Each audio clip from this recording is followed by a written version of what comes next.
Ini adalah stasiun televisi terbesar guys di Korea, besar banget. Yang kembali disalahin adalah K-popers dan juga K-popers. Karena apa? Itu kayak nyindir Indonesia. Jadi Indonesia ini disebutkan hanya mengandalkan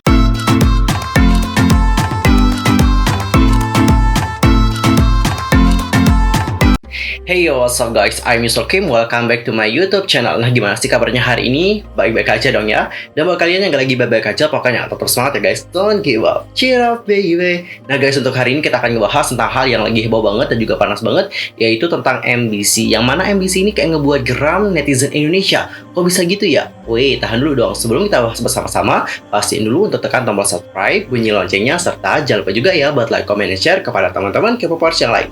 Tanpa basa-basi lagi, langsung aja yuk guys, kita bahas bersama-sama. Guys. Nah, baru-baru ini MBC itu kayak dikecam banget sih sama netizen Indonesia. Dan sebenarnya nggak hanya netizen Indonesia doang yang ngecam MBC, tapi juga netizen Korea dan juga netizen dari negara lain juga ngecam MBC. Kok bisa gitu ya? But wait, aku mau nanya sama kalian tuh udah tahu nggak sih MBC itu apa? Jadi Cinggu, MBC aka Munhwa Broadcasting Corporation merupakan stasiun televisi dan juga stasiun radio penyiaran publik Korea Selatan. Nah, dalam bahasa Korea, nama dari MBC yaitu Munhwa itu berarti budaya. Dan MBC ini termasuk salah satu dari 4 jaringan televisi dan radio terbesar di Korea Selatan bersama-sama dengan KBS, EBS, dan juga SBS. Dan kalian tahu nggak mitra asingnya di Indonesia siapa? Jadi mitra asing dari MBC di Indonesia menurut yang aku lansir dari Wikipedia adalah MNC Media guys. Nah, kalau kita berbicara mengenai MBC, nah baru-baru ini dia itu kayak dikritik banget nih sama netizen Korea dan juga netizen dari negara lain. Khususnya adalah netizen Indonesia. Nah, kalau dengan netizen Indonesia, apa sih yang ngebuat netizen Indonesia itu kayak geram banget sama MBC? Ya gimana nggak mau geram ya guys. Pihak MBC ini kayak menggunakan foto yang nggak pantas saat memperkenalkan Indonesia di acara pembukaan Olimpiade Tokyo tahun 2020. Jadi seperti yang kalian tahu, upacara pembukaan Olimpiade Tokyo 2020 itu telah digelar pada Jumat 23 Juli tahun 2021 setelah ditunda selama setahun karena adanya pandemi COVID-19. Nah, stasiun televisi Korea Selatan yaitu MBC turut menayangkan acara 4 tahunan itu nih guys. Namun, stasiun MBC ini kayak dinilai rasis gitu dengan cara mereka mempresentasikan setiap negara. Mereka menggunakan caption yang dianggap dapat membantu netizen Korea mengenali tiap negara, tetapi justru menimbulkan kontroversi. Saat kontingen Indonesia memasuki area parade, MBC ini mengenalkan Indonesia sebagai negara yang memiliki GDP rendah. MBC bahkan menempatkan foto peta Indonesia di samping wajah atlet dengan penempatan titik di Malaysia. Parah juga ya guys, ini kok bisa di Malaysia gitu loh. Yang aku herankan adalah MBC ini, aku tahu bahwa orang-orang yang bekerja di sana itu pasti orang-orangnya adalah orang yang pinter. Karena untuk masuk ke MBC sendiri sulit. Ini adalah stasiun televisi terbesar guys di Korea, besar banget. Jadi masa sih stafnya itu kayak nggak tahu sama sekali gitu ya tentang letak Indonesia gitu ya. Padahal peta kita loh unik banget. Jadi kayak heran juga gitu ya kan. Untuk keterangannya coba kalian baca deh guys keterangan yang ditulis oleh pihak MBC. Mereka mengatakan sedikit informasi ya mengenai Indonesia, negara kepulauan terbesar di dunia, negara dengan penduduk terpadat di dunia pada urutan keempat, memiliki GDP rendah, vaksin rendah, dan 6% penduduknya terinfeksi COVID-19. Jadi Cinggu, gegara itulah nih stasiun televisi Korea Selatan itu memicu emosi netizen Indonesia karena memuat keterangan yang tidak relevan seperti tingkat persentase vaksin. Sementara itu sejumlah negara juga diperkenalkan dengan menempatkan foto makanan.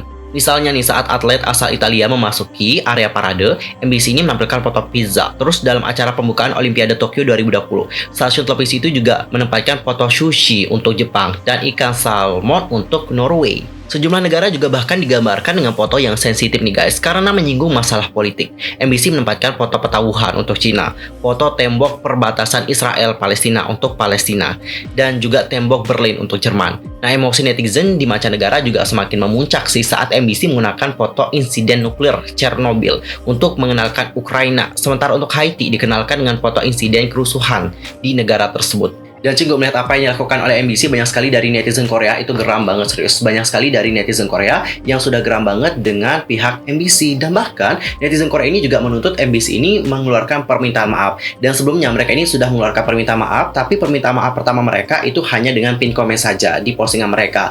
Habis itu mereka juga mengeluarkan permintaan maaf kedua. Nah, permintaan maaf kedua mereka itu menggunakan caption. Captionnya itu di televisi. Aku bacain ya seperti apa permintaan maaf yang diberikan oleh pihak MBC. Pada liputan pengenalan negara-negara termasuk Ukraina, Haiti, dan lain-lain, hari ini kami juga mengakui telah menggunakan gambar yang nggak layak.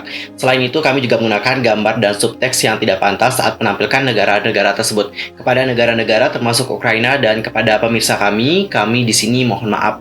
Itu adalah permintaan maaf dari pihak MBC, tapi ini tuh nggak diungkapkan sama mereka, maksudnya nggak diucapkan, hanya saja melalui teks di televisinya saja guys, itu aja. Dan melihat hal ini, netizen Korea itu benar-benar geram banget, dan berikut adalah komentar dari netizen Korea setelah melihat apa yang dilakukan oleh pihak MBC dengan permintaan maaf mereka. Kita nggak bisa mengakhiri situasi ini hanya dengan permintaan maaf, perlu ada hukuman dan feedback yang tepat. Mana nih videonya, ayo dong keluar. Jadi siapa yang bertanggung jawab atas ini? Ungkapkan nama mereka. Waduh, kalian itu ya, parah banget ya komentar netizen Korea guys. Mereka minta maaf melalui caption. Wow, mereka memperlakukan ini dengan sangat ringan. Mereka hanya memasang permintaan maaf di caption di akhir dan berpikir masalah ini akan selesai. Apakah selesai dengan seperti itu? Mereka perlu merilis permintaan maaf pada setiap bahasa untuk negara-negara tersebut. Apa ini? Dan kejahatan apa yang dilakukan penyiar sehingga pantas mendapatkan ini? Well guys, tadi kalian sudah melihat bagaimana respon dari netizen Korea. Netizen Korea sendiri itu geram melihat apa yang dilakukan oleh pihak MBC. Ya ini tuh emang murni gitu kesalahan pihak penyiaran. Tapi ya balik lagi ya, kalau ada permasalahan seperti ini, kalau ada masalah Indonesia dirasisin sama negara Korea, pasti yang disalahin itu adalah K-popers. K-popers dan juga K-popers sama kayak kejadian di Rocket Boys kemarin. Yang salah kan pihak drama ya guys. Tapi yang kembali disalahin adalah K-popers dan juga K-popers. Karena apa? Karena K-popers itu suka dengan boy group dan juga girl group Korea serta budaya Korea itu yang ngebuat kita itu jadi dikritik. Cukup miris juga melihat hal ini. Tapi tolong next time jangan salahin K-popers lagi, karena K-popers juga tidak pernah mendukung tindakan-tindakan seperti ini. Kita itu hanya cinta sama boy group, girl group, dan juga mungkin ada yang suka K-drama dan juga budayanya. Itu aja kok. Kalau ada gerakan seperti ini, kita itu nggak pernah ngedukung guys, serius nggak pernah nge-support. Jadi mohon banget next time jangan salahin K-popers lagi dong, karena kita juga nggak pernah menginginkan hal ini terjadi gitu. Dan kita juga sangat mengecam banget perbuatan-perbuatan seperti ini. Jangankan kita ya, K-popers Indonesia, netizen Koreanya saja itu sangat tidak senang dengan apa yang dilakukan oleh pihak MBC. Dan bahkan netizen Korea itu juga terus menuntut supaya MBC ini memberikan permintaan maaf yang tepat gitu guys. Dan singgung pada akhirnya pembawa acara dari MBC itu kembali melakukan permintaan maaf. Mereka mengatakan dalam liputan acara pembukaan hari ini, kami menggunakan foto yang tidak pantas untuk memperkenalkan atlet yang mewakili negara seperti Ukraina dan juga Haiti.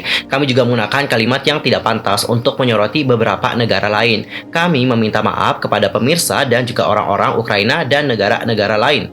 Tapi singgung terlepas dari permintaan maaf MBC, netizen Korea membuat petisi loh kepada Blue House atau situs kepresidenan Korea Selatan untuk menuntut tindakan para eksekutif stasiun televisi yang menyetujui foto-foto dan deskripsi tersebut layak disiarkan.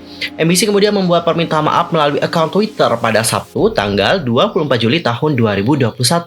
Nah, unggahan mereka ini pun menuai protes karena menggunakan bahasa Korea, hingga akhirnya MBC pun menulis ulang dalam bahasa Inggris.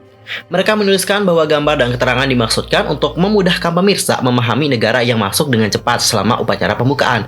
Namun, kami akui bahwa ada kurangnya pertimbangan untuk negara-negara yang bersangkutan dan pemeriksaannya tidak cukup menyeluruh. Itu adalah kesalahan yang tidak bisa dimaafkan. Dan Cinggu dikarenakan kontroversi ini makin panas, Presiden MBC yaitu Park Sun-jae secara pribadi meminta maaf atas kontroversi tersebut nih Cinggu. Jadi Presiden Park itu mengadakan konferensi pers di pusat manajemen MBC di Sangam-dong, Mapogu pada tanggal 26, dan pada akhirnya Presiden MBC pun mengeluarkan permintaan maafnya dengan mengatakan, kami melakukan siaran yang merusak semangat persahabatan, solidaritas, dan keharmonisan orang-orang di seluruh dunia di tengah bencana wabah virus COVID-19. Dia kemudian membungkuk dalam-dalam dan melanjutkan dengan mengatakan, saya menundukkan kepala saya sebagai kepala eksekutif konten MBC kepada orang-orang di negara ini dan pemirsa yang kecewa yang terluka oleh siaran yang ceroboh dan kurangnya pertimbangan untuk negara-negara yang berpartisipasi. Dia kemudian menjelaskan bahwa akhir pekan lalu adalah waktu yang paling menyakitkan dan malapetaka sejak pelantikan sebagai Presiden MBC. Setelah memeriksa keadaan putaran pertama, tampaknya ada masalah dengan sistem pengenalan norma dasar dan inspeksi konten yang tidak dapat dihentikan sebagai tindakan disipliner. Kami sedang bekerja untuk mencari tahu penyebab dan tanggung jawabnya. Kami akan memperkuat kode penyiaran, peraturan perusahaan, dan peraturan musyawarah internal, dan membuat komite etika bersama dengan sistem penyaringan kecukupan konten untuk mencegah insiden seperti itu terjadi lagi. Kami akan melakukan yang terbaik untuk meningkatkan kesadaran perusahaan yang menghormati nilai-nilai universal dan keragaman budaya umat manusia dan menghargai hak asasi manusia dan kesadaran kesetaraan gender dalam memproduksi semua konten serta olahraga. Kami akan memenuhi tanggung jawab publik kami. Well guys, tadi kalian sudah melihat ya bagaimana permintaan maaf dari pihak MBC. Permintaan maaf mereka loh udah berturut-turut banyak sekali mereka lakuin ya. Mulai dari caption di televisi sampai di Twitter juga udah, sampai si presidennya langsung itu meminta maaf dan sampai membungkuk juga guys. Nah kalau kalian sendiri gimana nih, maafin nggak? Tulis komentar kalian di kolom komentar ya. Dan aku juga salut sama netizen Korea, bukan kayak muji banget enggak sih, tapi netizen Korea di sini sampai ngebuat petisi di Blue House loh guys. Petisi supaya apa yang dilakukan oleh pihak MBC ini ditindaklanjuti oleh pihak pemerintah Korea Selatan sana. Karena guys gini ya, secara tidak langsung MBC ini tidak hanya mencoreng nama mereka sendiri, tapi MBC juga mencoreng nama Korea Selatan karena di sini mereka itu kayak ngebawa nama Korea Selatan juga. Nah, orang-orang atau netizen dari negara lain itu tidak hanya menyalahkan MBC saja, tapi ada juga yang menyalahkan netizen Korea secara langsung. Habis itu ada juga yang menyalahkan boy group, girl group, serta konten-konten dari negara tersebut. Gitu guys. Makanya netizen Korea itu sangat geram banget dengan tindakan yang dilakukan oleh pihak MBC. Sampai mereka pun melakukan yang namanya petisi untuk membuat pemerintah itu mengambil tindakan atas apa yang dilakukan oleh pihak MBC. Jangan dibiarin aja gitu loh. Harus ada hukuman lah atas apa yang mereka lakukan. Gitu guys maksudnya. Dan Cinggu gak hanya tentang MBC saja, tapi ada juga media dari Cina, yang mana media dari Cina itu kayak nyindir Indonesia. Jadi Indonesia ini disebutkan hanya mengandalkan bulu tangkis saja di Olimpiade tahun 2020. Nah, kontingen dari Indonesia itu mendapatkan sindiran keras nih guys terkait keikutsertaan di Olimpiade tahun 2020. Media Cina yaitu IUK News itu menyebutkan bahwa Indonesia hanya mengandalkan cabang olahraga bulu tangkis saja deh untuk meraih medali emas di pesta olahraga terbesar di dunia itu. Nah, sindiran tersebut juga cukup wajar mengingat bulu tangkis adalah cabang olahraga yang konsisten menyumbang medali untuk Indonesia pada Olimpiade. Sejauh ini, bulu tangkis sudah menyumbang 19 medali Olimpiade dengan rincian 7 emas, 6 perak, dan 6 perunggu. Dan pada Olimpiade tahun 2020, cabang olahraga bulu tangkis menjadi yang paling banyak menyumbang atlet. Dari 28 atlet yang akan tampil di Olimpiade, sebanyak 11 diantaranya bertanding di bulu tangkis. IUK News sendiri menuliskan, Indonesia hanya mengandalkan bulu tangkis saja deh untuk meraih medali emas Olimpiade tahun 2020. Dan dari 32 medali yang diraih Indonesia sejauh ini di Olimpiade, bulu tangkis berkontribusi memberikan 19 medali. Gitu guys katanya. Mereka kembali melanjutkan bahwa sejak bulu tangkis menjadi cabang olahraga yang dipertandingkan di Olimpiade pada 1992, tim bulu tangkis Indonesia hanya gagal meraih medali dari bulu tangkis pada Olimpiade tahun 2012 di London. Dan sementara itu, sektor ganda putra disebut menjadi yang paling berpotensi melanjutkan tradisi medali yang dipersembahkan bulu tangkis di Olimpiade. Pada Olimpiade 2020, ganda putra Indonesia diwakili Kevin Sanjaya Sukamuljo dan juga Marcus Fernaldi Gideon dan Muhammad Ahsan dan Hendra Setiawan. Wah, tadi kita sudah disindir ya sama media Cina. Gitu katanya guys, sindiran mereka itu menyebutkan bahwa ya bulu tangkis itu yang kayak menjadi salah satu cabang yang diandalkan oleh Indonesia untuk dapat memberikan medali kayak gitu. Nah, kalau kalian sendiri melihat bagaimana sindiran dari media Cina ini seperti apa, langsung aja komen di kolom komentar. Dan aku juga mau mengucapkan selamat berjuang untuk para atlet dari Indonesia. Semoga berhasil di Olimpiade Tokyo 2020. Jujur guys, kalau aku ngelihat ada yang menjadi perwakilan dari Indonesia untuk bersaing di kancah internasional, aku benar-benar kayak merinding banget dan selalu berdoa semoga mereka ini selalu menang. Semoga mereka menang untuk kali ini. Aduh, sumpah sih, Olimpiade tahun 2020 ini aku suka banget. Meskipun kita emang nggak euforia banget sih kayak di tahun-tahun sebelumnya, tapi ya it's okay lah ya. Ya kita juga maklumi adanya pandemi COVID-19, jadi mungkin nggak seriuh atau seheboh yang tahun lalu gitu. Karena tahun lalu kan kita di sana bisa melihat lah ada penonton-penonton yang hadir gitu ya kan. Tapi kalau sekarang kan ya agak dibatasin juga guys karena adanya pandemi COVID-19 juga. Oke guys, sekian aja untuk hari ini. See you next time di video berikutnya. Aku mohon maaf kalau ada salah, baik dalam ucapan, sikap, tindakan, dan sebagainya. I'm so sorry banget dan mungkin ada kesalahan informasi. Langsung aja komen di kolom komentar. See you next time. Annyeong. Gamsahamnida. Goodbye.